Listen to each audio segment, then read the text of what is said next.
I think you asked the question, Mr. July. Do you intend to go through convention circuits coming soon? Ooh, good question. Yeah, I would love to because more so to meet up with the audience. Last year I did formerly Dallas Comic Con, now Dallas Fan Expo, and we did Anime Matsuri.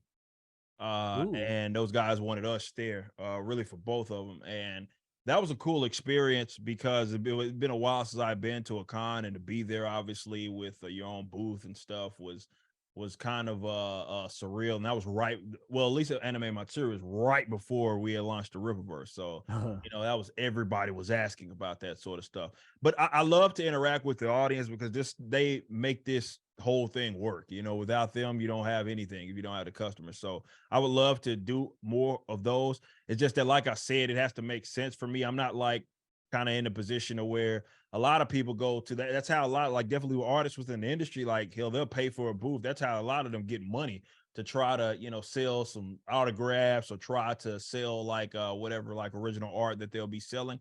I don't have to do that. So really my only reason to be there would be to talk to the customers, talk to the audience and interact with them in a live setting, which I'm all for. I love them to death, and that's how I am.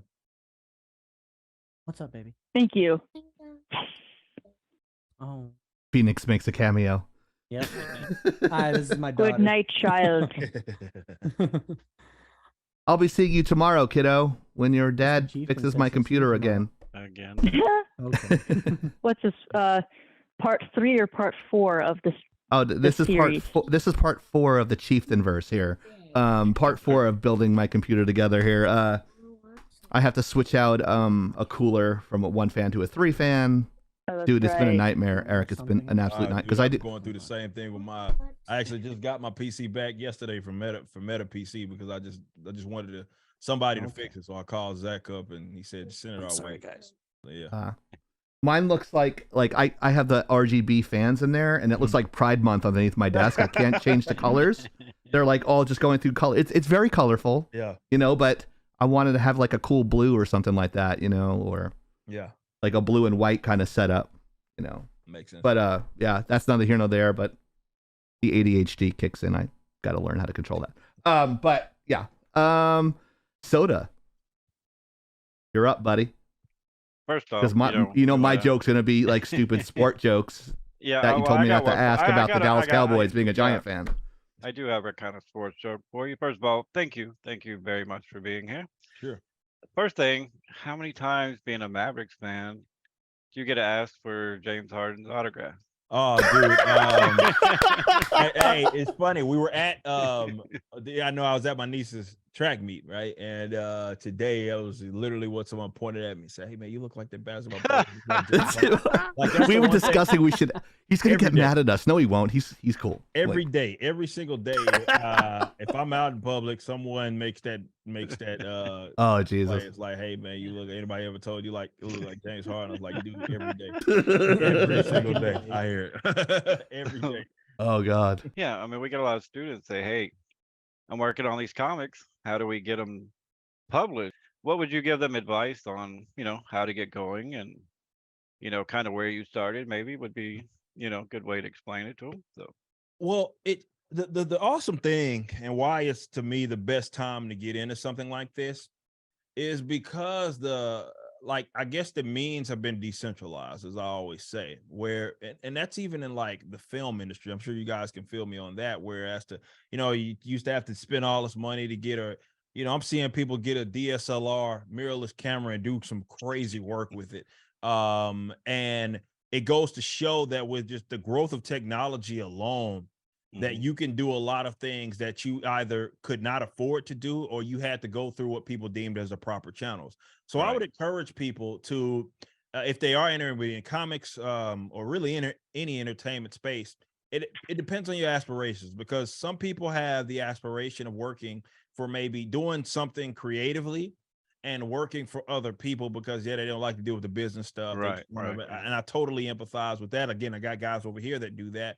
And I think it's important, and now more than ever, you can get together with people that are, and even the startup phase, that are like-minded and can take care of things that you may be deficient, let's say, on. But if you are a person that is creative, has a little bit of business sense, I would certainly encourage you to at least look into the more independent route, because it's just so much that you could do, and you can tailor make it for your own taste and tailor make it for your own audience, which is what we Right. did with the Rippaverse, right? Yeah. I leveraged my social media and the growth that I had over the last decade and some change doing this, and I had built that rapport with my audience, and then I presented something in the Rippaverse that was something that of course they wanted to get behind. And it was something that I could make unique for my audience because it made the most sense, and I didn't have to ask permission from this distributor or this retailer or this Right. I didn't have to do any of that, and that allowed me to be free in terms of the creative stuff, but also I could do what makes sense. Because look, man, we're all individuals, and there's nothing wrong with having certain things that people are into and other things that people aren't into. And I tailor made this for the audience that I was trying to attract, and I only brought up the fact that the canon and stuff that I care so much about. Right. Like that was that's why I fell out of love. People think that it's just the woke shit because I talk about, but that it's not. It's like a lot of my lead topic, I would argue, was the fact that, well, they're putting out so many books, they're impossible to keep up with, and have it's going to get erased tomorrow. You know what I mean? Yeah. The rebooted universe. Where the book doesn't even matter anymore. So I was able to come up with my core ethics, and I said, hey, this is stuff that not only are we going to heed to, but you get to hold us to that standard. And that way, if we deviate from that, you get to let us know. Right. So that's the thing that you can do when you do keep it independent. So don't shy away from social media. I know not everybody's like interactive as I am and stuff, but look, man, it is a beautiful tool. And I would encourage anybody that is looking to be at least independent in the creative space, give it a shot, get to talking with people. People love to see transparency. People love to see and learn about the people that are building these things. And you'd be surprised. Because it ain't like I expected I-7 to be a $3.7 million comic. That was never that wasn't the plan. Right. It just happened because people were. He was popping the champagne when that shit happened. I know. Yeah, I'd be able like, fuck yeah, dude. I got fuck you money now. I bet you have piles of panels, just like stuff that you just threw away. Oh yeah. That was not good. Oh, right. Yeah. It's just like no one's gonna see the light of day. You might want to sell those on eBay. Just yeah, but 100%. I mean, you get stuff. It's like music too. You're doing it. Absolutely. They're doing an album. Not everything makes the album. That's just how it works. So yeah, you got to be able to, and definitely in the art of storytelling. I think that's definitely an American sense. Going back to our conversation about manga, like that's what manga does so well, and why the anime can sell the manga, because they're almost one by one. And when they're not one by ones, the audience often gets pissed off when it's not like that. So what ends up happening is that someone can watch this anime, maybe they never knew the manga existed, and they're like, oh, I'm into that, I want to get ahead or whatever, and they go pick up the manga, and that relationship is non-existent with some of the stuff that gets put out by Marvel and DC, especially by Marvel, because that you get a Marvel character appear in the MCU, and you're like, who the hell is that? Like that, they're only that character in name and nothing else. They may even slightly look like them, but it's barely that. And I think to me, it's an insult to the audience. Like, I can imagine doing a let's say an animated short on I-Some 1, and then I'm like changing fucking everything. That to me is an insult to my audience, because like, look, y'all invested in this, and now you have something that you're supposed to be so enthusiastic about, and now it's just not even remotely like anything that you were like ever expecting. And I think that to me is an insult to the audience. I completely agree with you. I have a question for you. Is it the gun show every day, or do you own t-shirts with sleeves? No, I mean, most of my shirts certainly are tank tops. You know what I mean? And I get hot in Texas. Yeah, I know. It was Dallas. It gets cold there. Yeah, it does. In North Texas, absolutely gets cold. He just gave you that sideways look. I know. I'm a Yankee fan, so everyone's going to hate me anyway. Do you think acquiring Nelson DeGrom from the Mets will help the Texas Rangers come out of the bottom of the scrap heap of the Western Division? Probably. I mean, maybe. Yeah, maybe, but it's pitching's always been an issue with Oh the yeah. damn team. Hmm. Historically, you can have all the bats in the world, but they only usually have maybe the couple of guys at the top of the order. After that, it's dog water. So, Right. I mean, having a guy of that caliber is certainly it can't hurt, but there's Right. other guys that are going to be pitching as well, and we'll see. I guess how good those guys actually are, but bats have never been a problem with the Rains. I mean, with those That's true. back-to-back World Series, they had all the bats in the world, but it doesn't do you well. To be fair, it was Cruz that screwed us Right. back with one of those. But aside from that, it's giving up those damn runs. So Uh, having a guy like Jacob Grom will help for sure. As long as Right. he doesn't pull a Verlander on you. yeah. Right. Yeah, yeah. That I'm Soda's loving that. Every Astro fan loves Verlander leaves, wins the World Series, goes gets the money, hurts his arm first weekend. Yeah, we were going pretty hard during the ALCS, and then we got swept. And like to Soda's testament, he didn't really lace into me. He's just like he won with class, unlike most Houston Astros fans. But he's like, yeah, like you didn't have a chance. And I'm like, okay, I guess Yeah. so. What could you say when you get swept? True. But Hey, okay, he knows. I mean, I'm a Rockets fan. I had to watch James Harden choke in the playoffs for what 8 years in a row. So he knows my pain. Yeah, yeah, Uh, yeah. I do hope the okay. Mavericks. If I had to pick another team, yes, Mavericks for sure. Yeah, yeah. Because you took Christian Wood from us, which is Oh, good Oh, and we bad did. thing. Yes, we so- did. Yes, we did. All right. Another one's a jock question. Not sure to jock. Got pick glass and dodgeball in grade school. It's the flashbacks are coming back to me. But I did play in the Little League World Series. But on the low levels, we sucked. But anyways, my question is actually it's two-parter. How long do you take on leg day? And would you like to do leg day with me sometime if I'm in Dallas? I'm down. But All right. 100%. I do full body. The way I work out is full body. I still work out like I am still a collegiate sprinter. So Gotcha. it's Oh, full nice. body every day. God bless With you. a lot of running. You know what I mean? What's running? Sprinting. Yeah, boy, so but yeah, no, that's sort of my approach to kind of working out. Awesome.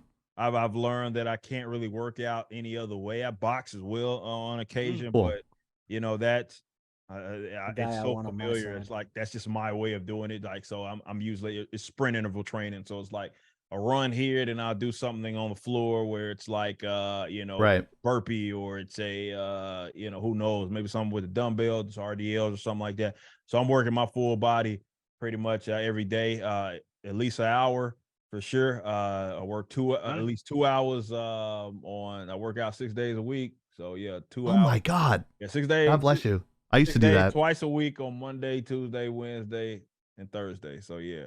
All right. So, okay. He's highlighting it for me. So you must get rid of one of these three characters. Are you ready for the characters? Yeah. You ready for this? Are you ready, Mr. July? All right. Flash. He sucks. What? No. Spider-Man Yes. or Esam. sucks. You got to get rid of one. I'm And I'm going to Twitch clip this shit and tag your ass on it, Eric. So, Dude, that is awesome. Oh man. Oni looks so fucking scared. Like, what did you just do? Oh man, that sucks. So out of bias, this is where I'm gonna go. I'm gonna go Spider-Man. Reason being- yeah. reason No! being, Yes. not because I don't like him. It's precisely the opposite. But Oh, okay. like we talked about before, Yes, sir. we got to put him out of his misery because they have cheapened Spider-Man's brand so much by having 50 million versions of Right. Oh, you don't like Spider-Punk? that- I've been insulted. there's so many. It's ridiculous. It is insane, man. The Mhm. amount of spider folk there are. I mean, Marvel has a big time radioactive spider problem that they need to get fucking dealt with. But So we I'm got to just put him out gonna of his misery. So I'm going with Spider-Man for sure. Deep Dive Gaming, aka Mariner. He's another streamer that comes and joins us on occasion. He asked a question. Ask him about Spider Gwen. I liked her. Okay, look, Spider Gwen Ask wasn't like what she was in Eric, Spider-Verse. not you. Right. So I'm curious what he thinks. I'm just not. I wasn't really interested. And I know that's what they call it, like Ghost Spider now. I think Oh, God jeez. I'm just knows. not interested. Yeah, I something just think different. I think the whole, like, I'm being like completely honest. This is my thing. I think with the just the level of talent that is supposed to be out there, supposedly, right? Right. In this creative space and all this money that Marvel has, to really get whoever they want. The fact that the best that they can continue to come up with is a rehashed version of a character that we've seen since 1964. Like, I just, as a creative person, I take issue with that, because it's like this with the whole, like, original black character thing. It was like, you had these weirdos who would say, well, people don't generally support, the people won't support our original black character because so we have to, like, do these tokenizations where there's a race Mhm. swapped version. I'm like, no, like, that's just Yeah. not true. And I'm a living, breathing example of that with the characters that I've created throughout the Rippaverse, which are completely original. I don't have some catalog like Marvel has of characters that I can just choose from. So it's like, if I can do that and see the success without having the established brand of a Marvel, like, I feel like we should be well beyond. And he's talked about manga. Manga can somehow, I mean, Demon Slayer is like the biggest anime in the world right now, and that, like, just came out. That was not that long Yeah. ago. Right. Jujutsu Kaisen, those are relatively new properties. And the best that, for whatever reason, Marvel and DC, with all of this money, the best that they can do is say, all right, now again, here's Spider-Man again, and now it's a female and her head's shaved and she's half cyborg. It's like, what the, like, I just, like, I don't get that. Like, it's too much. Like, can you not create a completely original character? So that's Which is why you're so successful. You have one of a kind characters. yeah. So Yeah, not to kiss your ass, because that's not what I'm here for. But honestly, that's what attracted me to reaching out to you, is that you don't do that. Yeah. Although you have one issue coming out. If you do start doing that, we will call you out on it. But we will give you praise. I give praise when there's praise needs to be there. But I'm not gonna. I don't care if Gwyneth Paltrow comes in here and, like, she's like, I'm like, well, yeah, I'm sorry you ran into another skier. I don't give a shit. But but it's good to have people checking each other, because it just makes the work better, as we were saying before. I agree. Rogue said you're totally here to kiss his ass. I kiss nobody's ass. I'm in my 40s. I'm in the don't give a fuck part of my life. I think Eric appreciates that. Like, Yeah. I'm sure everyone blows, especially now that you're popular. You're probably getting a lot of people kissing your ass, right? I mean, it Oh, happens, Mr. but July, you're so great, right? I Like, just want people to be honest, same thing. Exactly. With the work is, just be honest. And if you genuinely like it, show the enthusiasm. I'm all about it. right. It's certainly that's what we say in the principles. It's like, dude, we have a standard and we want people to hold us to it, because that's used to be what made, like, kind of like the American entertainment industry. Right. That's what it was Yeah. about. You know what I mean? It was Mhm. about merit. It was about, if it was dog crap, people called you out on it. And, I feel like as an artist, you're kind of owed that. You need to be able to go through that, where you go. It's going to happen. Whereas there'll be a book that, maybe not a lot of people are feeling, you know what I mean? And Right. You're not going to hit a home run every time. exactly. You know what I mean? And every artist should go through that experience, because it'll humble you for sure. But you can do nothing but make better work out of that. You know what not to do and all of that. So certainly there's a standard that, and I think we have a sophisticated enough audience that that's how it's going to be. Yeah. You know what I mean? Like, why, if that were the case, why leave the mainstream, Mhm. My mom was a catechist. She taught the Catholic religion, but I never forced that upon people. If you're going to talk to me about it, I have you bring it up. So even in my my background, everything tells a story here. So I have the infant, which is like Jesus right here, but I always put that back there because always on my mind. But I never throw that at some. I don't want to be preached to, and I don't want to preach to other people. I kind of keep it to myself. So. Oni knows that because we work with each other every day. So it's like kind of weird doing that in a public forum, which it's kind of disarming, but kind of refreshing, if that makes sense, Oni. But like I curse like a sailor, which is the funniest thing. Like, it's like, how could you be both? Well, I Like, mean, I'm a living so do I. contradiction. But What's that's that? the thing about humans is we are contradictions. Right. We don't want to be put in a box, but we have to identify something because Mhm. then it fits in a box. It's just Right. we need to be aware of those contradictions and those hypocrisies because there could be a reason why it's there, but there also could be the fact that you don't want to let something go because it means you have to change. And Right.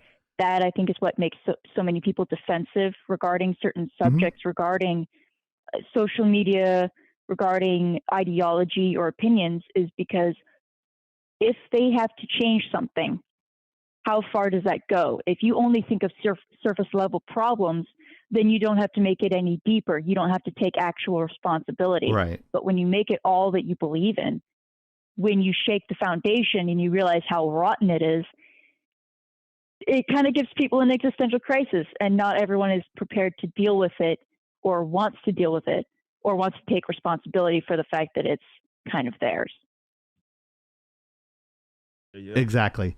I don't know if Eric feels the same way, but as far as the content on the indie circuit, like you can create, like I'm gonna create this for general audiences.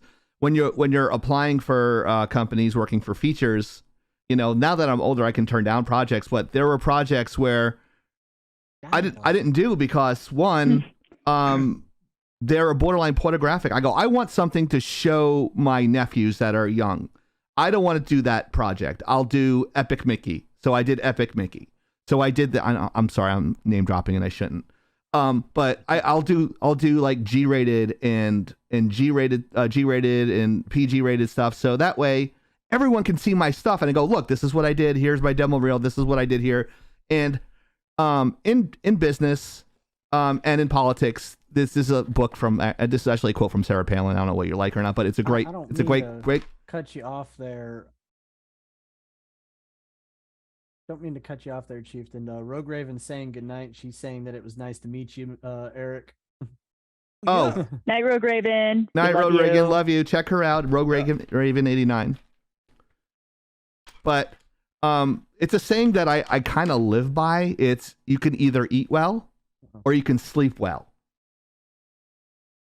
Meaning, like, okay, I'm gonna make as much money as I can, but the guilt of me doing that and stealing from somebody else is not a good thing. And you come off as a person like that, like you rather sleep well than eat well, because your crew is everything, right? Like you're only as good as your weakest link.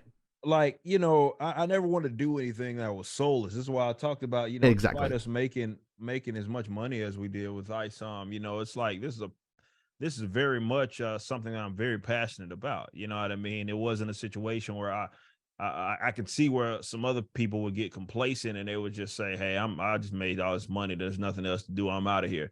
And I didn't approach it like that at all. I was just like, "Look, man, this is a calling, and the Right. audience has certainly validated me doing this. So I want to continue to give them that. And you know, there's other things that are important. And you know, I look at the way that I look at, you know, money, despite me wanting to get as much of it as I realistically can, there's other aspects of it that don't even as much impact myself that I thoroughly enjoy. And one of those is like the people that I employ. Like, for example, we brought recently Carl Lynn over to our team, who was a former employee of Limited Run Games. If people don't know the story, she basically publicly said that she wanted to play Hogwarts Legacy, and there was some idiot activist leftist who just went after her, and she got fired by Limited Run Games because of that.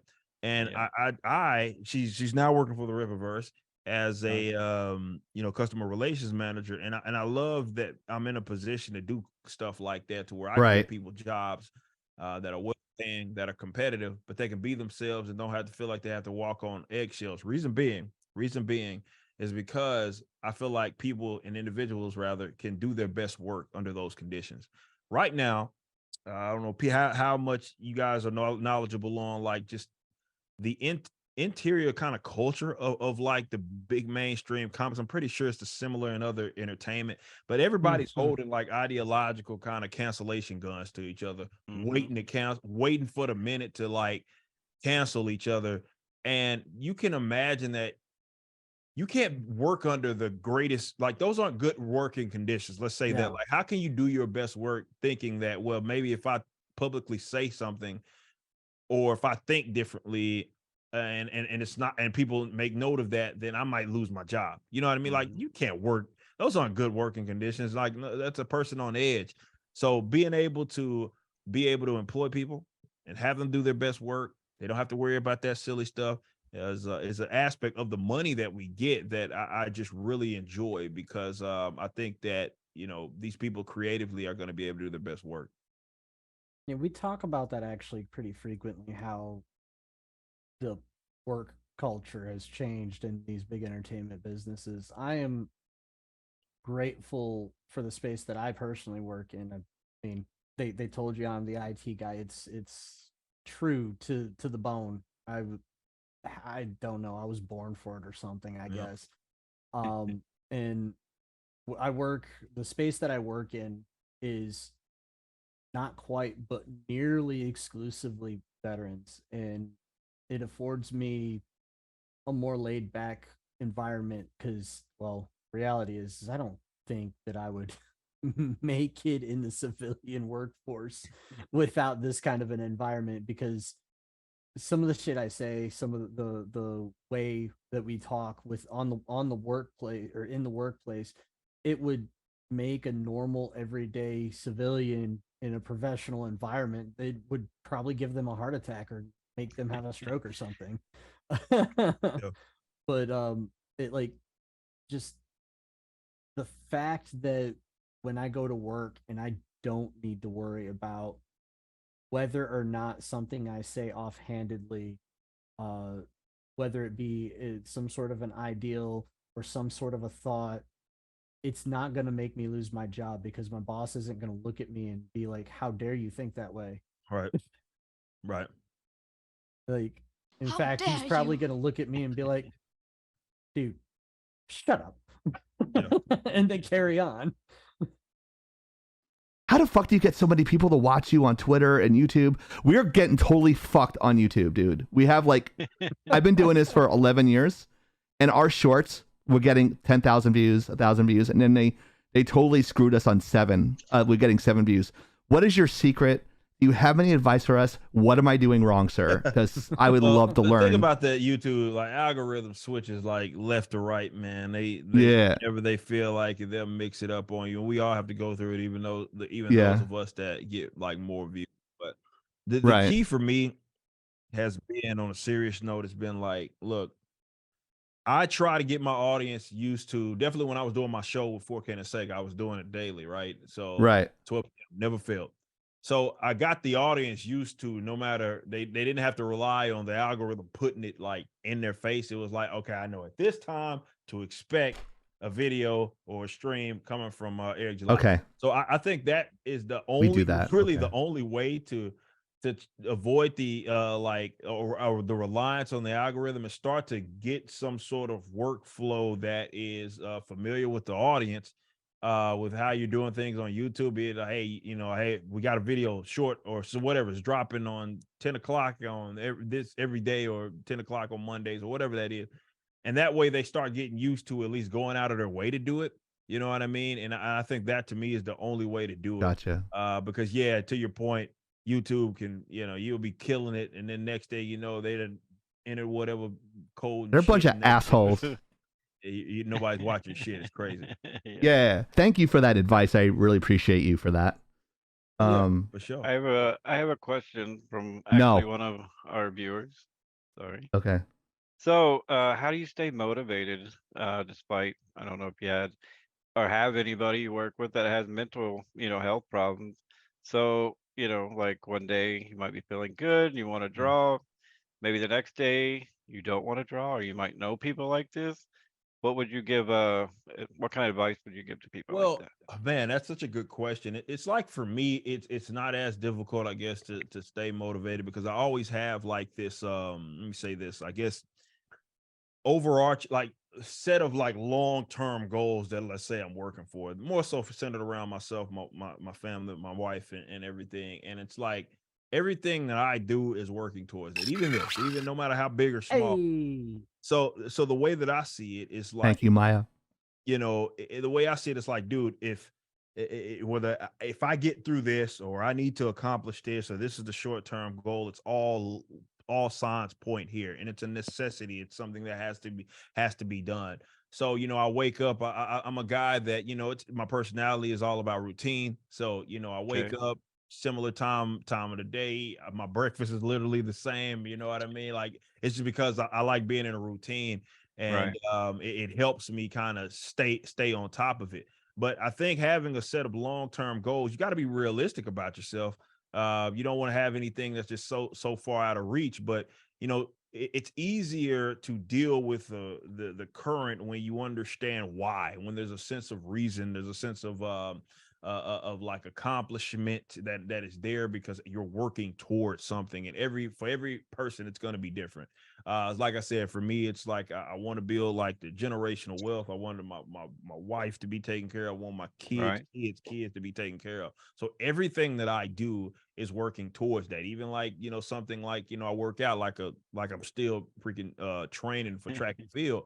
But Right. it's because I want to, when I'm older, I want to be able to run around with my children and Hmm. do stuff like that, and be able to be mobile and all of that, so and be the best version of myself that I could possibly be at any given age. So it's all working towards that. So I think having a set of long-term goals, and like I said, maybe yours aren't mine, but it makes it easier to, because everybody's going to go through a funk of Right. some sort. But when you realize, like, and it all comes down to it, like at the end of the day, I have something that I want to accomplish long term, and getting over this, it is required of me. And you just do. You know what I mean? And sometimes you got to be, the old saying is being comfortable, being uncomfortable. I think every successful, definitely businessman has to understand that, and they do understand that you're gonna go through your periods where it's like, what the fuck am I like? What is Right. and but you got to get through it. You know what I mean? You absolutely have to. And yeah, just like I said, set a long-term goal, look at it through that lens, and you'd be surprised how much you can accomplish. A final question. Okay. Um, So, as a final you've question, here we mentioned go. you've mentioned more than once that you've run multiple businesses or have Yeah. multiple businesses. What the hell are they? So, That's a good aside question. from like music, obviously, which, that was where I came up in being you mentioned Fire from the Gods. That was kind of the first big band that I was a part of. But, I was a ghostwriter for, man, I started doing that. I was 16, 17 years old. Oh, damn. And I did that, made a lot of money off of it. That was like basically my career for a little bit there. And it's funny how fire helped with that. You'd be surprised. This is one thing that I learned. It was foreign to me, but I learned in music that, so many of these vocalists didn't write their own shit. Like that was foreign to Oh me. yeah. That was completely foreign to me going in. So, it was like, he had labels hitting me up like, hey, you're a talented lyricist. Like, we sending so and so to do an album. This is their style, yada yada. Like, all right. So it kind of got me in on the ghost writing tip, and I did it for other genres and stuff. But doing that, and even with like the Riververse, I think people don't understand, like, Riververse isn't just a comic book company. It's like, it's a distribution company as well, right? So like I Hmm. got a full scale warehouse that I'm running. It's kind of surreal to think of it that way, that Crazy. it's, yeah, like we're having to ship all this stuff, and get receiving orders and all that, and inventory that has to be taken. It's insane.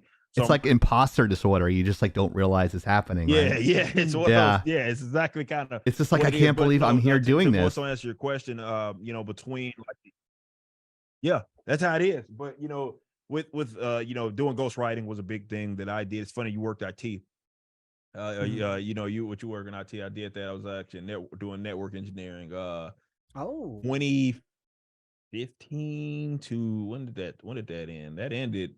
It was only like a three. No, it was 2014 to about 2018ish. You know what I mean? I was doing some stuff in that Mhm. field while I was ghostwriting, hilariously enough. So Yeah, man. I've done a little bit of everything. You know what I mean? I'm not using any of the schooling that I got in college by any means. I went to school for communication. Funny how that turns out. Yeah, it's kind of. But I was a track field athlete, so that's really why I was there. It wasn't like I gave a shit about school itself. But Yeah, it works I can out like understand that. Yeah, but like no, seriously, it's just I kind of had to do that, because I was on my own, like right out of high school. It was one of those things. My mom was like, "Hey, figure this shit out." Like, I did everything I can for you. You're 18, go figure it out. So to make money, it was hustle. You know what I mean? It was. That's kind of what it was like for me. Like, Yeah. my folks dropped me off at the college that accepted me. It wasn't really a college; it was a trade school. It was one of those freaking. Hey, that's